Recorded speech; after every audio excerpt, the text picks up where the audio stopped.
नमस्कार मित्रांनो, तुला शिकवीन चांगला धडा 22 नोव्हेंबर प्रोममध्ये हॉस्पिटलमधून बाहेर काढण्यासाठी शिवानी अक्षराची मदत करत असते.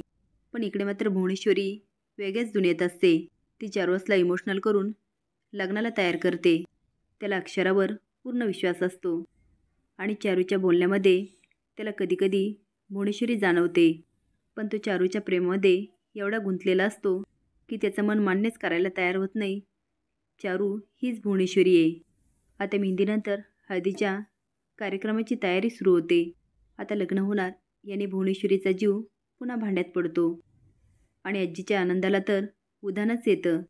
त्यावरून आजीचा पण संशय येतो की आपल्या मुलीच्या जागेवर दुसरीच कुणीतरी आली असताना आजी तिला लग्नाला हट्ट करते.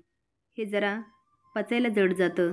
ती सगळ्यांना म्हणत असते, चला चला आवरा आवरा, झाली का हळदीची तयारी, आवरा भराभरा, उशीर करू नका. आता भुवनेश्वरी हळदीसाठी मस्त तयार होते.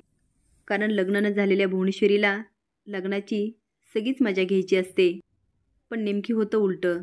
इकडे अक्षराचे प्रयत्न पण फळाला येत असतात.